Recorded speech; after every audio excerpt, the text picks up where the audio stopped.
Sometimes it's hard to tell Hitler and Marx apart. Who wrote that Germany's neighbors should accept the physical and intellectual power of the German nation to subdue, absorb, and assimilate its ancient Eastern neighbors? That's Karl Marx and Friedrich Engels, authors of the Communist Manifesto, almost a century before the Holocaust. Hitler's underlying admiration for Marxism was obvious. When I made the film, I was expecting actually that there will be similarities between Nazism and Soviet communism, but I was actually amazed to discover how similar were those posters, and the posters were so similar that as if one artist had drawn them. Of course, I think it is because they were both, their ideologies were very similar, and their expression, therefore, was very similar as well. In Mein Kampf, Hitler writes about the Nazi party flag, which is this big red flag with a white disc in the middle and the swastika in the center. Hitler explains it quite clearly in Mein Kampf that the red, the big sea of red that the swastika was in, was intended to attract socialists to his movement. The red flag was the emblem of the communists. It's the reason why we call them the Reds. But it went deeper than similar ideology and imagery. Until Germany launched a surprise attack on the Soviet Union in 1941, the Nazis and the Soviets worked together. They even put it in writing, signing what was originally sold as a non-aggression pact. But just weeks later, they would invade Poland from opposite sides. It wasn't until much later that we would learn the full scope of the agreement. They signed an agreement in 1939 that was called the Ribbentrop-Molotov Pact, which had secret protocol attached to it. And according to that secret protocol, they agreed on the division of the neighboring countries between Nazi Germany and the Soviet Union. Then there was a secret protocol.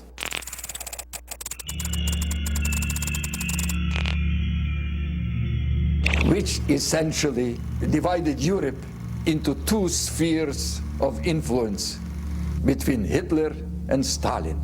After all, it was not so difficult for them. Both of them were totalitarian regimes. They understood each other. The Soviets were delivering all kinds of raw materials to the Germans. It was not just theoretical friendship.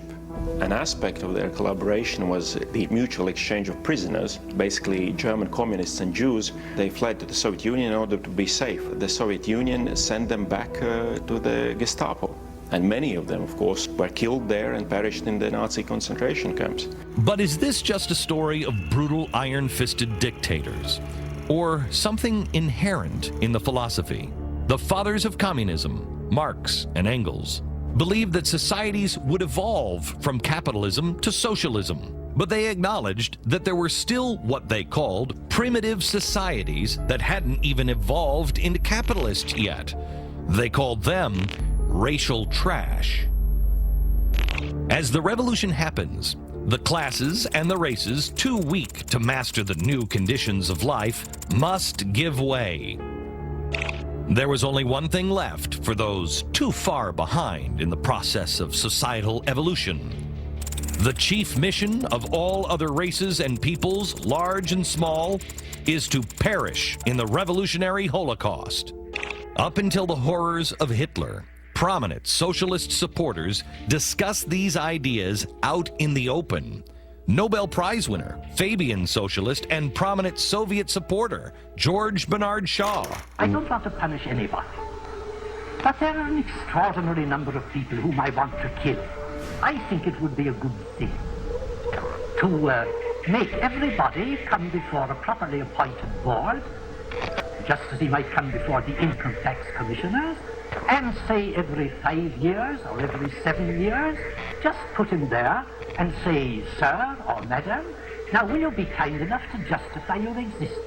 If you're not producing as much as you consume, or perhaps a little more, then clearly we cannot use the big organization of our society for the purpose of keeping you alive, because your life does not benefit us and it can't be of very much use to yourself. And this was actually somewhat subtle for Shaw. He'd also foreshadow some of the worst atrocities in our planet's history. He wrote, "I appeal to the chemists to discover a humane gas that will kill instantly and painlessly. In short, a gentlemanly gas, deadly by all means, but humane, not cruel."